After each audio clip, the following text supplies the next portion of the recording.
Hello दोस्तों, मैं स्वागत करता हूं अपने चैनल दिशा इंग्लिश इंस्टीट्यूट में। और आज का हमारा टॉपिक है प्रीपोजिशंस। तो प्रीपोजिशंस क्या होते हैं, हम इसके बारे में पढ़ेंगे कि प्रीपोजिशन क्या होते हैं और ये कैसे काम करते हैं। तो जैसा कि आप स्क्रीन देख पा रहे होंगे, स्क्रीन में पहला है प्रीपोजिशंस। क्या होते हैं prepositions? Preposition is a word placed before a noun और a pronoun to show its relation with some other word in a sentences. Sentence के अंदर, अदर वर्ड्स के अंदर जो दूसरे शब्द होते हैं उनसे क्या रिलेशन है नाउन और प्रोनाउन का, उनको दर्शाता है। ठीक है, जैसे मैं कहूं कि this book is on the table. अगर मैं एक किताब एक टेबल पे रख दूं और मैं बोलूं this book is on the table, तो वो जो किताब है उसकी उस टेबल से क्या रिलेशन है उसको दिखाती है ना। This book is on the table, on मतलब टेबल के ऊपर रखी हुई है, तो रिलेशन दिखा रहा है कि टेबल के ऊपर रखा हुआ है, ऑन। तो इस तरह की चीज़ों को पढ़ने के लिए हम प्रीपोजिशंस कहते हैं। जब हमें प्रीपोजिशन का अच्छा ज्ञान नहीं होता है तो हम कहना कुछ चाहते हैं और उसका मतलब कुछ निकल जाता है। तो इसीलिए प्रीपोजिशन पढ़ना हमारे लिए बहुत ज़रूरी है। तो हम पढ़ते प्रीपोजिशन। तो प्रीपोजिशन होते कितने प्रकार के हैं, पहले हम ये जानते हैं कि प्रीपोजिशन होते कितने प्रकार के हैं। तो प्रीपोजिशन 3 प्रकार के होते हैं: सिंपल प्रीपोजिशन, कंपाउंड प्रीपोजिशन और फ्रेज प्रीपोजिशंस। ठीक है, देखते हैं हम अगली स्लाइड में प्रीपोजिशन कितने प्रकार की होती है। ये देखिए types of prepositions. So types of preposition में क्या है? सिंपल, कंपाउंड, फ्रेज और 3 प्रकार के preposition: simple prepositions, compound prepositions and phrase prepositions. Simple में क्या क्या आते हैं? In, on, at, to, from, with और बाई, ये सारे सिंपल में आते हैं। कंपाउंड में क्या आते हैं? About, across, among, between, beside और बिफोर। और फ्रेज में क्या आते हैं? According to, in spite of, on account of, in front of, in order to, for the sake of, by means of, with reference to, in addition to और due to. ये सारे के सारे प्रीपोजिशंस फ्रेजल और phrase prepositions में आते हैं। ठीक है, हम इनको फ्रेजल भी बोलते हैं और फ्रेज प्रीपोजिशंस भी कहते हैं। अगली स्लाइड हम देखते हैं। हम यहाँ पढ़ने जा रहे हैं अगली स्लाइड में टू के बारे में, जो हमारा अगला प्रीपोजिशन है टू। तो टू क्या है देखिए, it can be use to indicate a goal और a direction of movement. Direction of movement, किस डायरेक्शन में मूवमेंट हो रहा है उस डायरेक्शन को शो करता है, direction of movement, as well as place of arrival. Place of arrival क्या है उसके बारे में ये हमारे को बताता है, प्लेस ऑफ अराइवल क्या है। ठीक है, तो देखेंगे कि it can be use to indicate a goal और a direction of movement as well as a place of arrival. जैसा कि फिगर दिखाया हुआ है, जिससे कि हमारे दिमाग में ये चित्र छप जाए कि ये किस लिए इस्तेमाल होता है। देखते हैं टू के बारे में, अब हम पढ़ेंगे टू के बारे में, टू कैसे इस्तेमाल होता है। तो पहला है, देखेंगे पहला क्या है, डेस्टिनेशन और डायरेक्शन। डेस्टिनेशन मतलब कोई भी डेस्टिनेशन जो फिक्स हो, जानते हैं ये मेरा डेस्टिनेशन है, पहुंचने का स्थान। और डायरेक्शन, तो पहला सेंटेंस देखिए, my parents go to the temple every day. तो टेम्पल क्या है? एक डेस्टिनेशन है और वहाँ पे मेरे पेरेंट्स रोज जाते हैं। दूसरा, he goes to temple.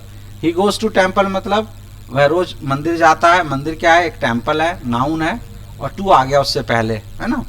Many students came to my coaching yesterday. Many students came to my coaching yesterday, तो क्या बहुत सारे स्टूडेंट्स मेरी कोचिंग में कल आए। कहाँ आए? कोचिंग में। तो कोचिंग क्या हो गया? एक डेस्टिनेशन हो गया। और इसमें आप देख सकते हैं फिगर दिखाया गया है कि हमारे दिमाग में ये फिगर क्लियर हो कि डेस्टिनेशन के लिए टू का प्रयोग किया जाता है। अगला एग्जाम्पल हम देखते हैं। ये देखिए, ये बड़ा अच्छा इंपॉर्टेंट एग्जाम्पल है, verb of movement plus two और मूवमेंट ऑफ थिंग्स। यानी कि वर्ब ऑफ मूवमेंट में क्या होता है कि वर्ब मूव करे, जैसे ड्राइव, वॉक। आप देखेंगे इसके अंदर एग्जाम्पल में दिया हुआ है, ड्राइव, वॉक, गो, हाइक, फ्लाई, सेल। ये सारे क्या है? वर्ब मूवमेंट है, जिन वर्ब्स के अंदर मूवमेंट शो होता है। तो पहला एग्जाम्पल देखते हैं, movement of things. Movement of things मतलब कोई वस्तु जिसके अंदर मूवमेंट हो, जैसे letter, I sent a letter to Ram. तो लेटर क्या हुआ? लेटर के अंदर मूवमेंट हुआ, लेटर एक स्थान से दूसरे स्थान पे गया। I carried my laptop to the shop to get it repaired. I carried my laptop to the shop to get it repaired. I carried my laptop to the shop to get it repaired. तो यहाँ पे क्या है, जो laptop है, जो एक वस्तु है, जो थिंग्स है, उसमें मूवमेंट हुई, वो कहाँ गया, एक शॉप तक गया और उसकी रिपेयर में और उसकी मरम्मत हुई। Next, we moved bike to the other side of the parking. We moved, हमने क्या किया, बाइक को मूव किया other side of the parking. तो ये हो गया वर्ब मूवमेंट। और अगला हम देखते हैं, अगली स्लाइड हम देखते हैं। वर्ब मूवमेंट के बाद क्या है, वर्ब मूवमेंट के बाद है टाइम। वर्ब मूवमेंट के बाद है टाइम। टाइम के लिए कैसे इस्तेमाल होता है ये देखेंगे हम, टाइम के लिए कैसे इस्तेमाल होता है। पहला एग्जांपल हम देखते हैं टाइम के लिए। टाइम के लिए कैसे इस्तेमाल होता है ये देखते हैं हम इसके अंदर। ये देखिए, टाइम और टाइम बिटवीन, समय बताने के लिए। इट इज 10 to 10, मतलब 10 बजने में 10 मिनट हैं। पीरियड ऑफ टाइम भी हम इसमें शो करते हैं। दूसरा, इट इज 5 minutes to 4, है ना, इट इज 5 minutes to 4, 4 बजने में 10 मिनट है। ये रिजल्ट को बताने के लिए भी होता है। रिजल्ट के लिए, my articles was torn to pieces, मेरे जो आर्टिकल्स थे, जो मैंने लिखा, वो पीसेस में फाड़ दिए गए। My opinion was put to the cold bag, और into the cold bag और to the cold bag, right, both are correct. Into the cold bag और to the cold bag. My result, my opinion was put to cold bag. Next देखते हैं। Next है comparison के लिए, prefer. Comparison के लिए, comparison का के लिए भी टू का प्रयोग करते हैं। आपने सुना होगा than, than is a different और कंपैरिजन इज डिफरेंट। यहाँ देखेंगे प्रेफर, जैसे हम कहते हैं कि मुझे चाय से ज्यादा कॉफी पसंद करता हूँ, I prefer tea to coffee, I prefer tea to coffee. तो ये क्या हो गया, प्रेफर करने वाला। I prefer winter to sunny days, I prefer to live in winter to sunny days. तो मुझे विंटर डे ज़्यादा पसंद करता हूँ मैं अपेक्षा सनी डेज का, गर्मियों के दिन से ज़्यादा। इसी तरीके से पहला एग्जांपल देखेंगे स्क्रीन पे, cotton is superior to polyester. Cotton is superior to polyester. जहाँ भी हम सुपीरियर का इस्तेमाल करेंगे, सुपीरियर टू, तो वहाँ सुपीरियर देन नहीं आएगा, वहाँ सुपीरियर टू आएगा, है ना। Ramesh is senior to me, Ramesh is senior to me, Ramesh मुझसे सीनियर है। तो ये तुलना हुई। तो इस तरह के सेंटेंसेस में भी टू का प्रयोग होता है, प्रेफर में और कंपैरिजन में। नेक्स्ट देखते हैं, फीलिंग्स को व्यक्त करने के लिए, अपनी फीलिंग्स को बताने के लिए भी हम टू का प्रयोग करते हैं। जैसे आप बहुत परेशान हैं और आप कहना चाहते हैं, वो टीचर तो भाई मुझसे किसी चीज़ को लेकर के बहुत बुरा है, या कुछ भी आप कहना चाहते हैं। तो she is cruel to the poor, she is cruel to the poor. तो अपनी वो फीलिंग्स को बता रहा है कि उसका जो बिहेवियर है गरीबों के प्रति बहुत ही निर्दयी है। तो she is cruel to the poor. She is soft, he is soft to beauty, he is soft to beauty. He is soft to beauty का मतलब क्या है कि वो सुंदरता को देखकर आकर्षित होता है ना। तो ये आकर्षित है, यह he is soft to beauty.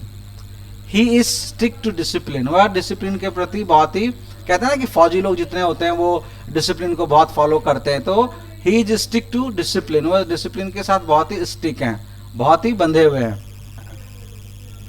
और इन्फिनेटिव वर्ब के साथ, इन्फिनेटिव वर्ब मतलब जहां दो वर्ब एक साथ आते हैं, दो वर्ब का इस्तेमाल करते हैं कि सेंटेंस में, उसको इन्फिनेटिव वर्ब कहते हैं। तो उसमें जैसे आई want to buy a car, I want to buy a car. तो वॉन्ट क्या, एक एक्शन वर्ब है, और बाई भी क्या है, वो भी एक एक्शन वर्ब है। तो I want to buy a car, she wants to prepare a cup of T.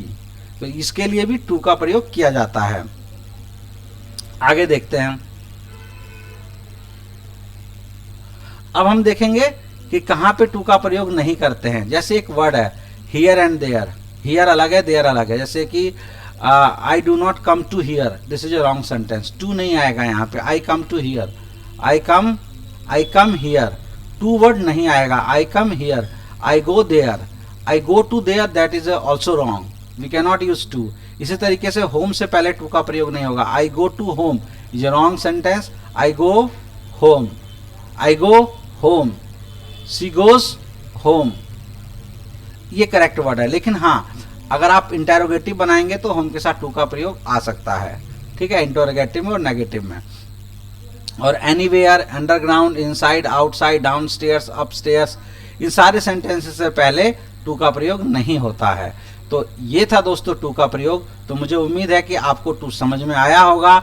अब जो अगला मैं सीरीज लेके आऊँगा, इससे जो अगला पार्ट होगा प्रीपोजिशन टू का, उसके अंदर हम आपको बताएंगे फॉर का प्रयोग। फॉर कहाँ कहाँ होता है आप जानते हैं। फॉर के लिए 4 स्पेशल शब्द हैं, बेनिफिट्स, पर्पस, हेल्पिंग नेचर, इन सब चीज़ों के लिए फॉर का प्रयोग होता है। और नंबर्स बताने के लिए भी फॉर का प्रयोग होता है, नंबर में टाइम दिया हो तो अगली वीडियो में मैं आपको फॉर के बारे में वीडियो बनाऊंगा बहुत जल्दी, और उसमें हम आपको बताएंगे। अब पिछली वीडियो में मैंने आपसे पूछा था कि दा और दी में क्या फ़र्क है। तो दा का प्रयोग तब करते हैं जब कॉन्सोनेंट है, और दी का प्रयोग तब करते हैं जब वोवेल हो, यानी कि दी एंड। जैसे आप मूवी देखते हैं तो उसके लास्ट में क्या आता है, दी एंड। दा एंड नहीं पढ़ते, उसको दी एंड पढ़ते हैं। तो स्पेलिंग सेम होता है, लेकिन जो उसकी साउंडिंग है वो डिफरेंट हो जाती है। वोवेल से पहले हम उसको दी बोलते हैं और कॉन्सोनेंट से पहले दा बोलते हैं। तो थैंक यू दोस्तों, मेरी वीडियो आपको पसंद आई होगी। अगर मेरी वीडियो आपको पसंद आई, कुछ इन्फॉर्मेशन आपको मिला हो, कुछ सीखने को मिला हो, तो इसको लाइक करें, सब्सक्राइब करें, ज़्यादा से ज़्यादा शेयर करें और बेल आइकन को जरूर दबाएं, जिससे सभी लोगों को ये वीडियो मिले और आप अपडेटेड रहें। तो अगली वीडियो बहुत जल्दी मैं आपके लिए लेके आ रहा हूँ। थैंक यू, धन्यवाद।